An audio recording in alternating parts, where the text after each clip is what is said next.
Welcome back to Shut Up and Watch the Movie. I'm Tyson. I'm Christina. And this is a podcast where we force each other to watch movies the other one hasn't seen. The movie we watched this week was S7N. Stop calling it that. Well, I made Christina watch S7N. Yes.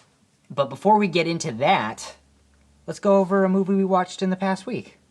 Yeah, our little, what are we calling it? Oh yeah, the teeny tiny little movie corner? Yes. The teeny Although I might post something on Instagram to change that. But so far, no suggestions. So far it has not been changed, so I guess no that's what we're gonna call it suggestions. for You now. can email in if you have a better name than the tiny little movie corner. Or look out on Instagram, because actually at this point there probably will have been something posted already, but...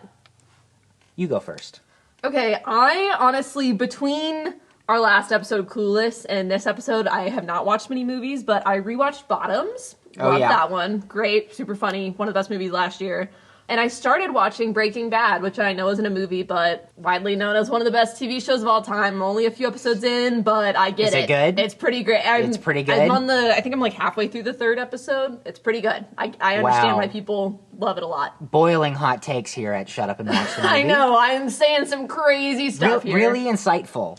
Breaking Bad is good. Breaking Bad is good. It's one of those ones that I just have never, personally been, drawn to. Not that I've, thought that it's bad. It's just, I've never really wanted to watch it, but I just feel like it's one that you got to, you know? Yeah, you know what? And I'm glad I'm getting around to it, because it is pretty good. I'm ashamed to say that at the moment of recording this, I still haven't seen Breaking Bad either. Wow, so I'm just better than you. I guess so. Yep. Guess who's also seen The Godfather? You can't, we can't expose me this. It's on my list. Okay. There's a million movies that Maybe exist. I should make you watch it, and then I can just act better than you the whole time. All right, okay. Well, here, the movie I watched, me and a few friends went out to see Jaws in 35 millimeter on film. You don't do that anymore. It's all digital now. I don't know if I've ever done that. I've seen Jaws. Love Jaws. Great movie. Jaws, good movie. Great movie. One of Spielberg's best. It is. You know, a lot of hot takes so far in this episode. Really, wow. Breaking Bad and Jaws. Just two great pieces of art. Who would have thought? Who? It's not like people have been saying that for years. Decades, even. I'm glad we're able to contribute something to the cinephile movie space, the discussion. To the conversation. That hasn't been said. Right. Anyway, yeah, going in, I haven't seen a movie projected on film probably in a long time. So, I kind of went in, I was thinking, oh, this is going to be life-changing. I mean, it kind of just looks like the movie. I'm going to be so honest. I'm not sure what else it would be. I don't know if I've seen There's just some, grain. I probably have at some point. And, speckles on the, black little lines. And sometimes you'll see the little cigarette burn in the corner where they have to change the reel. Oh, that's always fun. All right, let's get into S7N. So this movie here, this is about a police procedural. Two cops, detectives, if you will, chasing down a serial killer who kills based on the 7 deadly sins. Yes. I really like the concept. It's a cool concept. What did you know about this going in? Not much. I knew that there was a box at the end, and the box was going to have a crazy plot twist on the inside, but I didn't know what it was, which was kind of exciting. You didn't know it was in the box? No, because we watched with our roommates, and at this one, everyone knew except for me what was going to happen. That's amazing. That was kind of exciting. I genuinely I knew that there was going to be something in the box, but I did not know what it was going to be. Not to jump too far ahead, but I looked over when they revealed what was in the box, which we'll get into. Mm-hmm. No reaction from you. Yeah, we'll get to it. It's very internal. We'll get to it. Okay. To kind of set this off, I decided I'd make this a little bit of a classier episode. I brought in some primary sources. Wow. I have a quote from David Fincher here. Wow. The director of the film. What a guy. David Fincher. I do love a good David Fincher film. I wanted S7N to be tough. Are you going to keep calling it S7N? Not just 7? That's what the title is, though. I mean, it's 7. Listen, do you think David Fincher says S7N? He shouldn't. No. Well, he shouldn't have. No, he does not. He says 7. I wonder if it's a 7 because if you turn the V on its side. But it's because. Are you actually being serious? No, but it's obviously a 7 does it. Wait, did that actually just occur to you? Well, yeah, because it's a bit. Because no, it's not a bit because what? Tyson. No, because obviously that's why it's the 7. But why would it be turned on its side? The entire time I was thinking the V and the 7, they don't look alike. But I guess if you turn it on its side. Oh my god, that's so obvious. Are you kidding? They really didn't need to do that. Dumbass, Tyson. Okay. I thought you were doing a bit. I wasn't doing a bit. No. Oh my god. All right, whatever. Okay, I wanted Seven to be tough. First, you thought it was going to be a cop movie. Then you thought it was going to be a thriller. And then at the end, it's really a horror movie. It's the fucking Exorcist. You don't have any control over this. All right. I wanted to ask what you thought about that quote. I Do disagree. you agree? No. You disagree? I feel like I'm going to be making some people mad with this. Listen, I thought this was a great movie. Don't get me wrong. Yeah. I thought it was pretty good. I think that maybe it's a little overhyped, and you kind of mentioned when we get to the end, I was not super shocked. I don't know, maybe there was just too much hype around it that I was kind of like, it was not as crazy as I was expecting it to be. I think out of the David Fincher movies I've seen, it's probably my least favorite. But that being said, I still really enjoyed the movie, so it's still like a big testament to David Fincher because I still thought this was great. It is a good movie. Based on everything that I'd heard before, I see. It was, I don't want to say it was a letdown because like I'm saying, it's a great movie, but it was, I don't know. I was kind of like, okay, that's good. Let's do what we always do, and let's break through the plot and talk about things I will as it say comes this. up. This is a dense plot, so Well, I mean, we'll hit the broad strokes. we'll hit the broad strokes. Yeah, we'll do our best. I don't even know if I can. Okay, Morgan Freeman is he's a detective. he's a very experienced detective. He's like on the verge. Yeah, of he's about to retire in like a Yeah. week. In 7 days. days. Whoa, 7. They said that, and I pointed at the screen, and I was like, "Oh my god, Like the they meme, said it!" like the Leonardo DiCaprio Like the meme. Like, yes, "Oh." exactly. Okay. Because I thought that was gonna mean something, and you guys It were all doesn't kind really. of like, No, yeah. it doesn't really mean. You guys were all I think it was kind a of cute. like, I think it's a Christina, cute okay. thing where it's like, oh yeah. 7. Oh, my you know God. what? No, because if he did a kill every day, of course it would be 7 days, and that just happens to coincidentally be a week. Yeah, I think they just tried to throw the number 7 in. You know. I agree. They threw it in to a lot of places, including the title. Yeah, His name is William Somerset. I'm We'll probably just gonna call him Morgan Freeman. That's fair. And then we'll call the other guy Brad Pitt. Yeah, Brad Pitt. David Mills. Hey, also, kind of side comment, this Yeah. movie has like the most 90s casting possible. Honestly, it's kind of Gwyneth funny because Paltrow? last episode was Clueless, possibly the most 90s movie ever. But this movie, the casting specifically is like so aggressively 90s. We got Morgan Freeman, Brad Pitt, Gwyneth Paltrow, Kevin Spacey. Scary stuff going on. Yeah. Okay. While we're on the topic of 90s, sorry, I don't want to sidetrack too far, but I have to mention this. They put on like a 90s smart playlist at work today. They were like, okay, we're going to lunch. And then they left us listening to this 90s smart playlist. And it starts off with Weezer, 90s Classic. band. Yeah, of course. And then it turns into show tunes. Oh. And like then, what? the stage play Urinetown? I'm familiar, actually, yeah. Then it starts playing songs from Urinetown. Do you know you're in town? I knew it because I looked at the screen. Oh, okay. And I saw what it says. I I was was going like- to be surprised. It's kind of a niche one, Because I started hearing, like, you know how stage tunes have that. Yeah, you can signature tell. You're like, sound. this sounds like I was like, this does not sound like a song. Right. Well, I guess they are songs. They're songs, but no, I get it. Like, And then- Broadway shows have, like, a okay, certain sound and then to it them. switches over after that to, like, forest ambience. Like, it sounds like, not even forest ambience. But you like that type of thing. But no, but it had like a flute in the background. It sounded like we were in the fucking Shire from Lord of the Rings. It sounded like we were in a woodland That's kind forest. of sick, though. But I was like, what the fuck is this playlist? Yeah, no, it sounds weird, but I kind of love that. I like, because, well, I'll just say, like, I don't want to get, we're going down a rabbit hole now, but, like, a lot of times, like, if I'm writing, or, like, if I was studying, like, I'd listen to, like, those, like, ambient, like, world type things, so, like, that type of thing that you're describing. I couldn't focus, though, because the entire time I was like, what? This is No, not that is working kind of music. confusing. And then I was like, what is the playlist? And it's because all the songs just technically released in the 90s. That was the only criteria for the smart playlist. Was it This on, is- like, Spotify? I don't know what it was, but it's AI and its consequences, I'll tell you that. Oh, that makes, there we go, that's the problem. The machines don't know. The machines don't know Lord of the Rings flute set from Weezer. I just like, They how should. do you- I feel like actually, I feel like they should. It like went in such a radical direction and so Right. fast. I was like, how did we get from dramatic. Weezer to forest ambience Almost within a like song? the twist in this movie. Yes, we are to talking about bring it Seven. back, Thank to you. circle it Thank back you. from the '90s playlist to our '90s movie. All Let's right, get back into we're literally it. one sentence into the plot. Okay, so Brad Pitt transfers over to this city.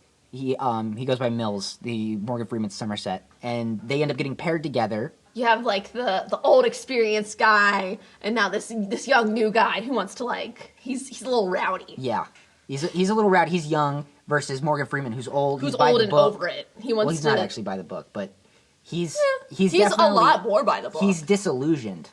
Yeah. Well, he's kind of over it, and Brad Pitt's like, I'm ready to go. Let's arrest some And so people. the first case that they had, the first like assignment that I guess the two of them are paired up on is, they're investigating a murder. A really disgusting murder. Yes, Pretty gross. A guy I was who like was trying forced to eat dinner eat while watching this movie, and that was a bad decision. Do not try and eat dinner while watching this movie. It was a guy who was forced to eat until he died, basically. Basically. But, like, they were there's very a lot graphic, of disturbing images. And we saw the body. And they describe how it was, like, for 12 hours, this guy was just, like, forced to eat. It's not good. It's pretty gross. And so Morgan Freeman sees the word gluttony written on the wall. Okay, and basically he's like, I'm a week from retirement. I don't want to do this one. Right. Yeah. This is I just see what this is. I don't want to. He called it immediately. He was like, I think there was a little note card that was like a line from one of the books the killer references. Yeah, they references reference a lot of like books, literature, that talk about sins. Very highly literate you have, serial like, killer. Paradise Lost and Dante's Inferno. And they bring up Merchant of Venice at one point. They do, which is we can get into that later. But Brad Pitt, this is obviously what he's in for. This is why he joined like, the force. Let's go. I have a big case. I love serial killers. Solve it. Oh, like Brad Pitt is ready to go. So they get into a little argument about that. But then the next day, they find Someone another else is victim. Dead. Another crazy. person Who would have is thought that in this movie about a serial killer who was forced to cut, forced to bloodlet themselves. Well, he's forced to cut. Oh, wait, yeah. I didn't realize the Merchant of Venice thing happened this quickly. Because he cuts a pound off. Why would that one be related to, like, this, like, hell theme? Well, first of all, the idea of greed. The Merchant of Venice, if for anyone that's unfamiliar with the Merchant of Venice, the merchant is known for being greedy. Whether or not that's true, that's a different discussion. But that's how the people in the play view him. They view him as a very greedy person. So they cut off a pound of, or they threaten to cut off a pound of his flesh. I don't think they actually. Yeah, they never do. But obviously, in this movie, they cut a pound off his flesh off. And so, like we were saying, the first murder is labeled gluttony. This one's labeled greed. Whoa. Yeah. So now if it wasn't clear already, they're like, okay, this is what he's doing. So then, when they're looking at the photographs in the detective's office, Morgan Freeman holds them up, and he's like... He starts to put it together, because he's Morgan Freeman. Here are the 7 deadly sins. And he explains it to them. However, I feel like anybody would know what the 7 deadly sins are. When I was watching the movie, I was trying to, like, remember them, because I was, like, trying to keep track of, like, I was like, we've gotten gluttony and greed, like, what's left? Like, wrath is one. And envy. Like, I was sitting there trying to remember them. Like, I know that I know the 7, like, you know what I mean? Yeah, I guess like, they're hard. Like, from a screenplay perspective, it I makes cannot sense to recall have them from the top of my off. brain. Yeah. Okay. I found it helpful, even though, like, obviously I know the concept of the 7 deadly sins. Okay, so they go and they investigate the apartment because they're like, there's something off. Well, no, they think they find the guy. Yeah, no, but here's what happens. Go ahead. They talk to the wife of the guy that died, the bloodletting guy, the greed, greed victim, and she's like, oh, hey, that painting's upside down. Because she's, like, looking at a picture of the scene. And then they go to the apartment later, and they try to take it off the wall, and there's nothing in the painting, and there's nothing on the wall. But then they get the guy in to do fingerprints, and it has "Help Me" written out. Like, in fingerprints. Which is pretty cool. It's pretty crazy. And then So it's like, you would have to, like, that just takes some thinking. Like, I don't even know if I was about to get murdered if I'd think to do that, you know? Yeah. It's kind of crazy. It would be insane. I think he calls him insane a lot throughout this entire thing. The amount of planning... You could not slip up once. Well, but I think that's part of the point of it, is that Brad Pitt the whole time is like, I agree. This guy's crazy. I'm just thinking, just need to go get him. And Morgan like, Freeman's like, in a sense, yes, he's crazy, because, like, obviously he thinks it's right to, like, murder people, but he's very methodical. Like, he's thinking this through. He's, like, he should not be underestimated as just being, like, some loony who, has no method to his madness. Hypothetically, let's say we were serial killers. We're not, just so that's on the record. Okay. But let's say hypothetically we were. Could you even keep track of all this? I mean, I think if you, like, planned it out enough, for sure. You made a little spreadsheet. I think I'd be an organized serial killer. I think I'd have my shit together. I'm a very eclectic person. I feel like I would have dropped the ball immediately. Well, I mean, to be fair, he does get messed up later in the movie. The serial killer, there's a little bit of a slip up. I would have gotten messed up, like, on the first one. No, I think I could... I don't want to say, like, I would get away with everything and never get caught, but I feel like I could do pretty well. You think you would have done better than him? I don't know about better. I don't think I would have done miles worse. That's impressive. I feel like I'm a pretty humble and I just think I would go about it very differently. Like, if I were to... and I think I would lose immediately. Now I'm sounding crazy. If I were to be a serial killer, I would do it for different reasons than him. But I'm not going to be a serial killer because I'm not going to murder anyone. This is purely a thought experiment. This is purely just a fun little hypothetical. I think I would be pretty methodical about it, honestly. I don't think I could ever. When I put my mind to something, I can be pretty organized, and you don't think you could do it. Setting smart goals. You would like accidentally. That's what I'm saying. I'd knock like a vase over, and I'd be like, "Yeah, damn it!" You would. Now I gotta like incorporate the vase into my scheme, the seam or something, and like you would just like be like, "What if I just like switched up the plan?" Like, what if I want a little improv on this one? Exactly. Like, I know I made a plan going into this, but I'm kind of feeling. I think I can freestyle. I think I can freestyle. Right. So they find the "help me" written in fingerprints. And they run it through the police scanner at the detective's office, the police station, right? Yeah, I couldn't think of what it was called. Important. And they figure out who the fingerprints belong to. And it's a guy on record, but they're like, this is way too soon. We're like 30 minutes into the movie. It's like a guy who has like a history of crime, but like... hasn't been seen for a while. The FBI is like, great, we found him, let's move in. But our detectives are like... They're like, this is not the guy we're looking for. Like, maybe somehow he's related, obviously. His fingerprints were at the scene, but we don't think... Because it's not, I don't think he does petty crime. Like, it is more. Yes, no, it's a bad guy. He's a bad dude also. He's a bad guy, but his crimes don't line up with like, his type of crime. Exactly. With, like, how we were saying before, like, the methodical murder that's been taking place. But they go there. He's, like, he's done drugs and, like, he, like, assaulted a child, right? I don't remember. It was something like that. And so they send the SWAT to his apartment, and they come along, and this is where the movie gets cool. It's, this is the kind of shit I like. All right. So they find him... This is pretty gross. Once again, I was just trying to eat dinner. He's like all shriveled up in like bed sores covered. He's strapped to the bed, and you think he's looks dead. He's like skin and bones essentially, and he has these sores all over him, and he's like basically like gray. And they're about to not moving. They're about to call the ambulance in, but then he wakes up. He like starts coughing. It's one of those things that's out of nowhere. He's like he's dead, and all of a sudden he's like, so it's like great timing. Great timing on that part. Really, really fun. A lot of good stuff. I think I might have jumped a little bit. I did not think he was alive. It's a good moment. For sure thought he was dead. It's definitely a really good moment. He looks very, very dead. And this is when that movie probably takes that first little horror turn David Fincher's referring to. Sure. I could see that. And it's pretty gross, pretty disturbing. Also, he has, like, one of his hands is gone. One of his hands is, like, cut I wasn't off. looking at the... I guess I wasn't. I was too... in awe of the moment. No, one of his hands is definitely cut off because that... Well, I mean, I just added to kind of the grossness of the scene. No offense to people that are missing a hand. It was a pretty shoddily done hand job, not a hand job. Oh, Jesus. The hand was cut off, yes. And it was, like, not... done it was in a messy way. It was not done in a way with skill or class. Exactly. And meanwhile, while all this is happening... Brad Pitt's married to Gwyneth Paltrow, and they're basically a loving couple, and Morgan Freeman's kind of been a stick in the mud the whole time. He's kind of a wet blanket. He's very old and disillusioned, and he's like, quiet. And he's like, send him out of the room. Quiet, you. That's what he says. He's like, some guy's just doing some work in the office, and he's like, don't do that here. Oh, yeah, I guess that does happen.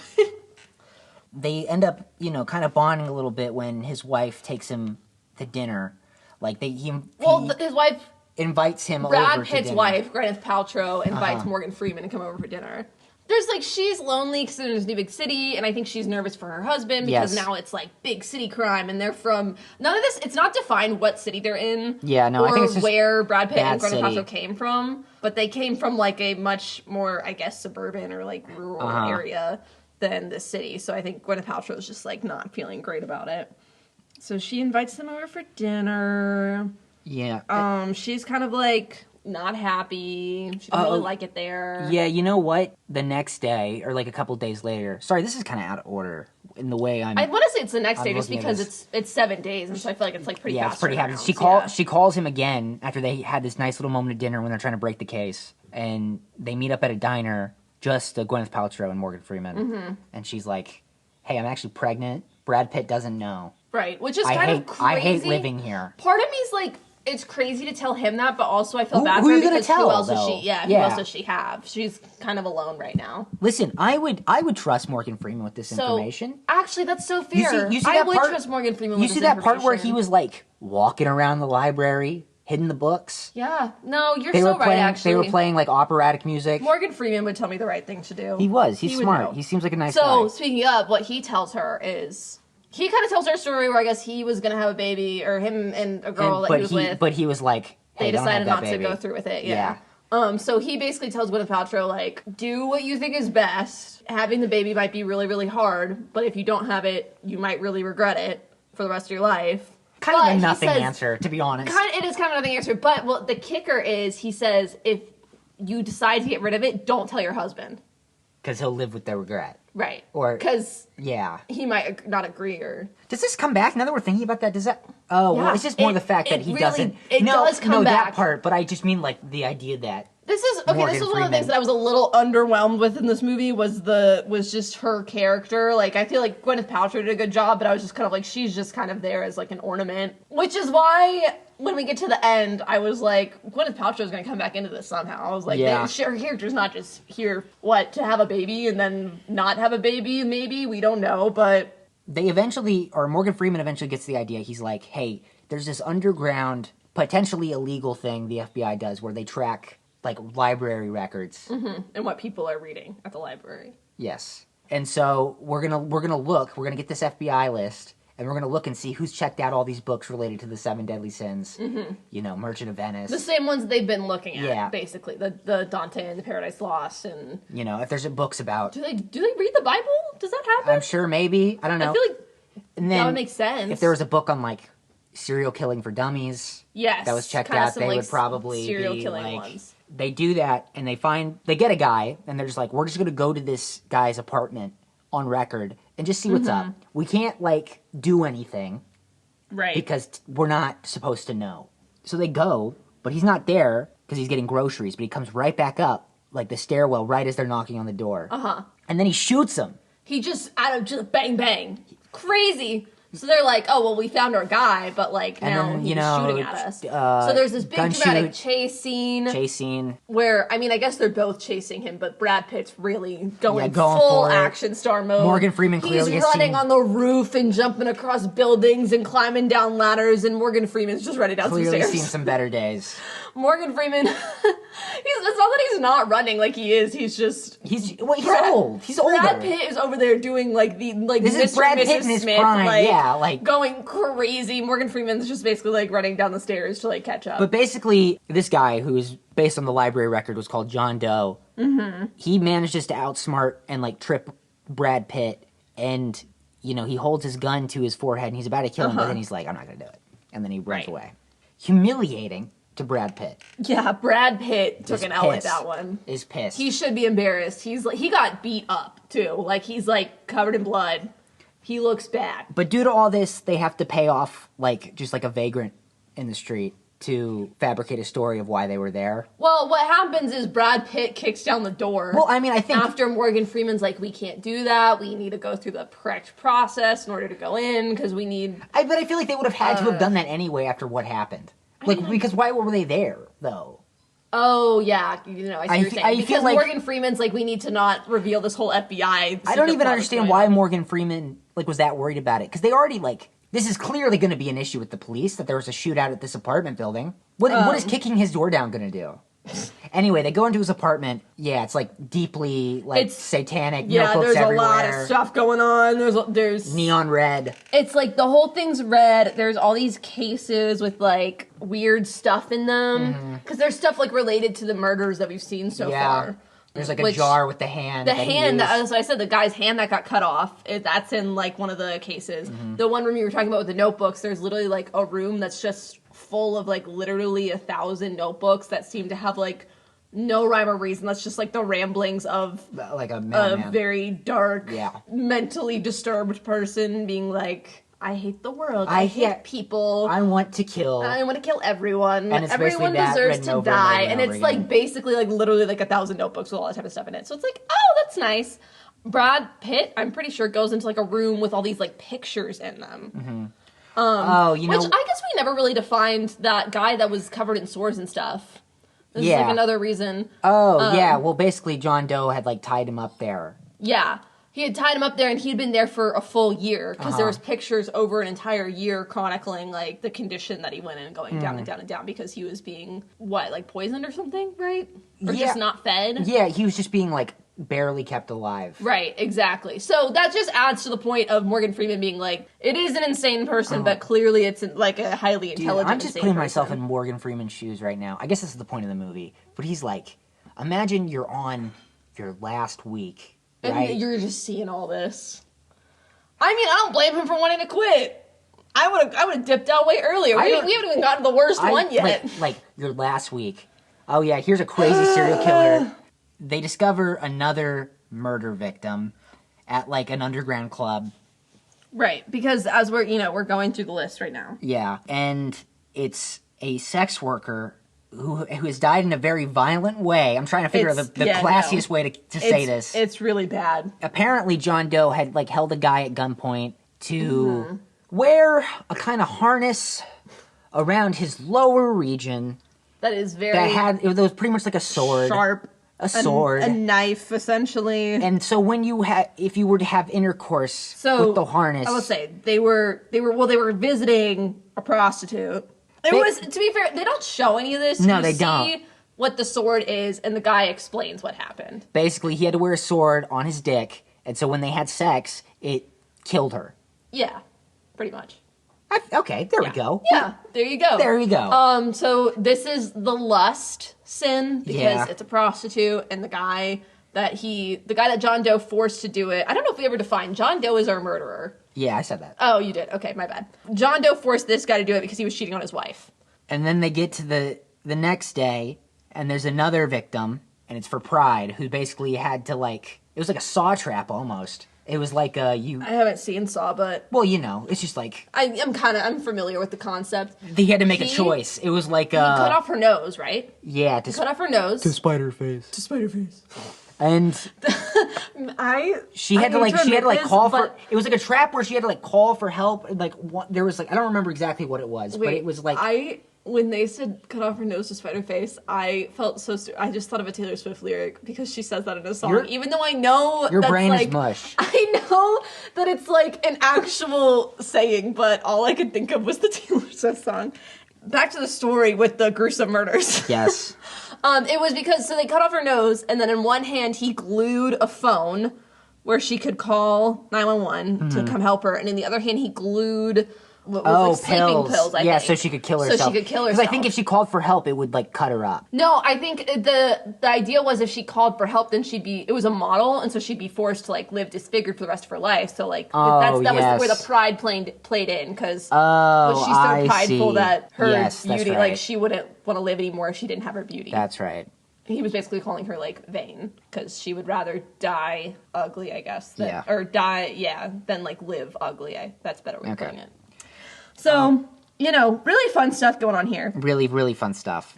So she's dead. So basically... So they're going back to the police station. They're we're getting through these sins. We've lost... What do we need to do? 5 of the sins. We're 5 sins down. We got have done 2 nothing. left. What do we need to do? What do we need to get done? Somebody's walking into the police station covered in blood. Yeah. No one seems to care. Yeah. No one notices. So he starts screaming. He's like, hey... Maybe they all thought he was with somebody. I was like, how dumb are we? I was like, oh my god, he's covered in blood, and then a guy's he just freely walked into the police station. And then there's one of the guys in the police station is like, what is this? And I'm like, he's up. covered in blood! Do something! You're a bunch of police! What are you doing? Sorry, it's not even a bad part of the movie, it's fine, it just pissed me off. They don't want to open fire in the police station. What is this man gonna do? He's got his hands up. No, but they're not doing anything. They're looking. They're engaging in conversation. They're looking at him. Oh my god. Anyway, eventually they do arrest him. Thank God. Jesus. How hard is it to do your job? They get him down, and he's basically like, hey, there are 2 more victims, Envy and Wrath. Right. And basically... He basically tries to make a deal.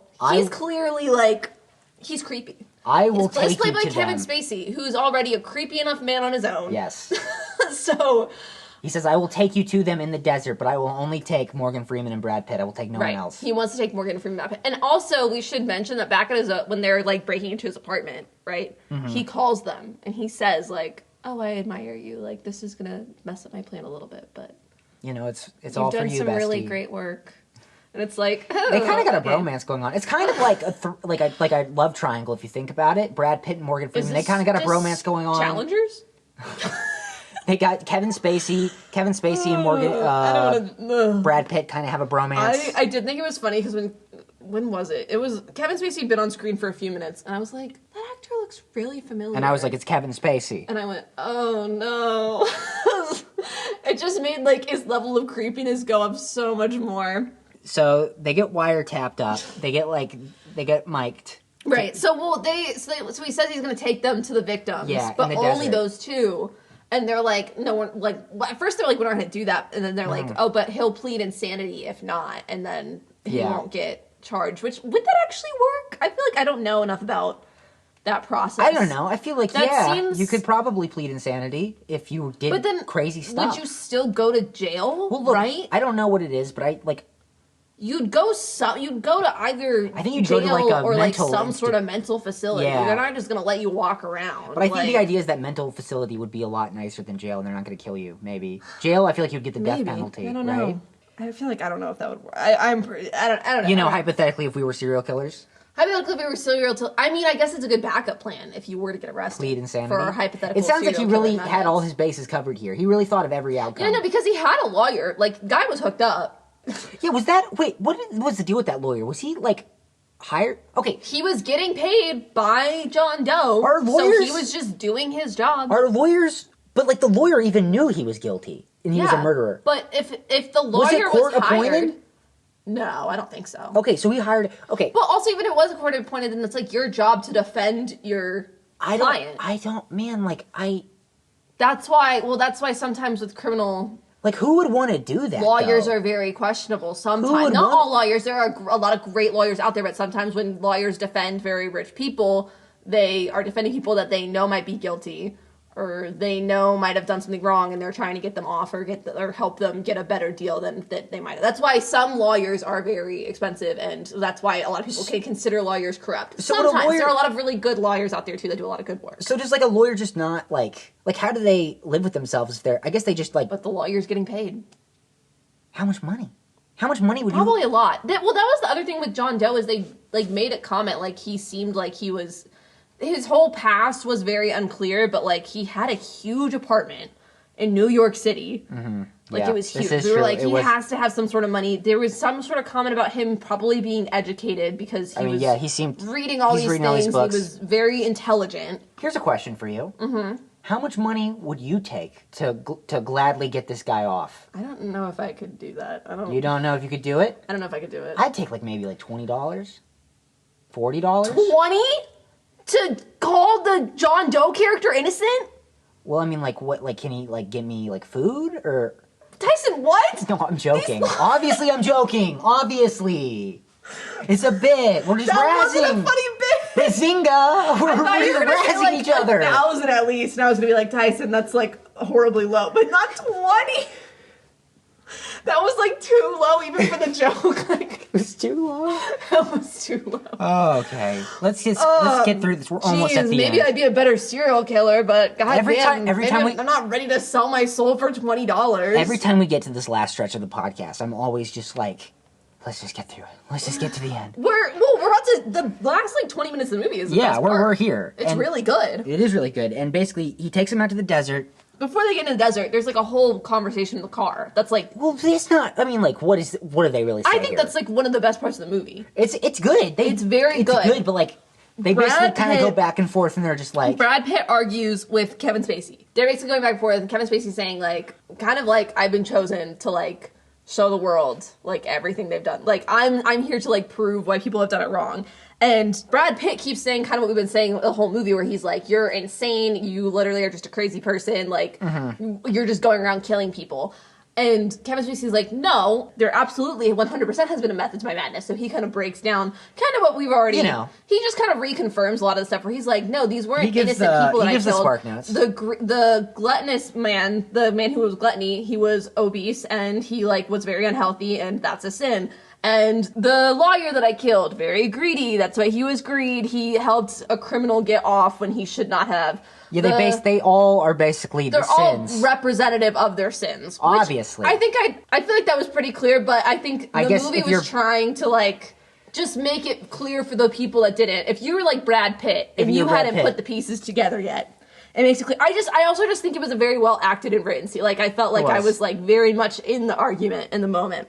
And then he orders a package to come right when they get out there. Oh boy, here we go. And it's a box. And Brad Pitt's like, what's in the box? What's in the box? Which, by the way, I thought he said that line more. He says it like once. But it's like what the movie is known for. I think it's just been played up so much. Yeah, I know. It's like what the movie's known for. Okay, here we're getting into the end, which I kind of mentioned from the beginning. Yeah. Very hyped up ending. This is major spoiler alerts if you haven't seen the movie. I don't want to say that I knew what was coming, because I didn't know. Yeah. But I had a few different theories swirling around in my head, and some of them were not too far off from what ended up happening. So, for that reason, I was not, like, I didn't think it was, like, the craziest Let's talk about what's in the box. Let's talk about what's in the box. What's in the box? We're making the people wait. So Brad Pitt stays over with Kevin Spacey in the other side of the desert, and he runs over to the van, and he goes over, and he's like, he forces the van driver to run off. Oh, yeah, he's just like, get out of here. And then he doesn't even drive the van back. He has to, like, run off. No, there's just some random guy. The poor van driver was just... He was just like, it's an Amazon Prime order. Yeah. I had to come to these coordinates. I just trying to do my job, man. It was on my route. Morgan Freeman opens the box. What's in the box? And you actually don't see. You don't see, but you want to know what's in the box? Meanwhile, Kevin Spacey's talking to Brad Pitt over on the other side of the field, or where, I don't know, wherever they're at. And Kevin Spacey's saying... Oh, well, I visited your wife earlier today, or yesterday, or I guess it was the day before at this point. No, I think it was... It was before he showed up. Yeah, it was the blood that was on his hands. Yeah. He was like, I visited your wife. I wish I could have lived a normal life like you, so I'm envy. So you know what I did to, rectify that? I had a little inside-out moment in my head. So since I had such an envious experience of your life, I decided I was just going to take it away from you. And he cuts off her head... And when he was doing it, he said she pleaded for the life of her unborn child. And so Brad Pitt's like, oh. But Brad Pitt, if you remember, Morgan Freeman told Gwyneth Paltrow not to say anything. So Brad Pitt starts freaking out because he didn't even know there was an unborn baby. Yeah. So his wife's dead and his unborn baby's dead. Uh-huh. And Morgan Freeman's freaking out because he's looking in the box and it is indeed her head. Although we never actually see it. Part of me wonders if it was something else. No. Like, it wouldn't be, but also, I don't know. They didn't show it because it's just like... Because it'd be gruesome. It's classier to not show... When I was saying, like, I kind of had some theories about what was going to happen, I was wondering if Brad Pitt or Morgan Freeman or both of them were going to be Wrath and Envy somehow. Well... So, that is kind of what... Somewhat. Okay, and so then... Morgan Freeman's like, hey, don't shoot him, he wins, that's what he wants. And so Brad Pitt then shoots him, and he's like, then he becomes Wrath. So Brad Pitt's Wrath, and Kevin Spacey's Envy, but Kevin Spacey's dead. And then the movie pretty much hard ends there. Yeah, because Brad Pitt basically gets arrested. Cause and then Morgan Freeman's basically like, Ernest Hemingway once said, the world is a fine place and worth fighting for, and I agree with the second part, and then the movie ends. Wow. So, Poetic. In the end, evil wins. Evil wins, and the way I take it is that humanity is always destined to kind of... we're all human creatures. Things. Sins are basically human nature. Right. But my theory was trying to figure out what was going on because I was like, I know some crazy twist about to happen. So I thought that either Morgan Freeman or Brad Pitt or both of them would be Wrath and Envy. So I wasn't too crazily shocked when it ended up being that Brad Pitt was Wrath and Kevin Spacey was Envy. Like, I feel like they're not... Because the way Kevin Spacey lulled them out there basically was like, oh, I'm going to take you to the bodies. And I was kind of very hesitant from the beginning. I was like, I don't feel like there's any bodies. I feel like it's between these three somehow. But also, I was like, Gwyneth Paltrow, there's no way she's not coming back into this somehow. Like, either she's going to be there or like she's going to be dead or something. Just basic narrative structure. I almost expected her unborn baby to be in the box. Which to everyone's reaction was like, whoa, that's way worse. Okay, but here, it couldn't have been... I was sorry, like... It couldn't have been... Trying to get ahead of the curve. the unborn baby at this point because like she just you she's not made showing. a good point of that. It was probably not. So there's probably nothing to put into the box. There, which that is a good point. I just thought it was funny that I said that. Everyone was like, "Oh shit, damn!" Like, no, but I mean, like if she was slightly more pregnant. So I think that's part of the reason why, personally, I still thought it was a great movie, but. I was not as blown away by the plot twist as I think had been advertised to me, and maybe that's partly because I knew that there was a huge plot twist coming, you know? And so I was trying to figure it out, and I can't say that I, like, solved it on my own, because that's an exaggeration, but I had some ideas you had some theories. You were going along with the movie. Right. So, that being said, I still think it's a great movie. Mm-hmm. I prefer his other movies that I've seen, David Fincher's other movies. Yeah, that's fair. If this is I have not seen all of David Fincher's films. I think including this is 4. So if this is my least favorite out of 4 and I still think it's really great, then that's like a compliment to him, you know? He's a good director. And it was a good movie. Choose good scripts, plays the camera well, good staging. I think those are my final thoughts. I don't know if I have anything else to add. You know, I think it's a great movie. That's why I made you watch it. I think it was a good movie. Yeah, and you know, I love a police procedural. And it's one that I've been wanting to see, so love a good serial killer movie. It. I do like a good serial killer mystery thriller. I love David Fincher's visual style in general. I can't say I thought it was a horror. Like, I think that there were certainly disturbing images throughout the movie, but I don't know if I was, like, ever actually scared. It's definitely debated if it's technically a horror or not. I think it's more of a thriller. I think I would count it as, like, a crime horror. You know what I mean? Okay. It kind of gave me more thriller vibes, honestly. I mean, yeah, it is a thriller. I mean, what is genre? But Which, to be fair, I think sometimes thrillers do really scare me because I think I've mentioned this before. Like, I don't really know where I stand on, like, demons and ghosts and stuff, but, like, I believe in crazy people. I believe in murderers. Those are real. Uh-huh. But I think that was maybe also a bit of the separation for me is the specific one in this movie was, like, I don't want to say it was obviously fake, but it was, like, very much, like, for the movie and like the message and the story and everything, which is not a bad thing at all. It's totally fine. I don't think movies need to be 100% realistic, but I think that did maybe make me less scared. Sure. You know what I mean? Yeah. Sure. I guess that wraps up S7N. Stop calling her. Oh my god. What movie are you going to make me watch next week, Christina? Oh my gosh. I'm really excied. I don't know. I'm going to make you watch the classic musical, The Sound of Music. Yay! What do you know about The Sound of Music?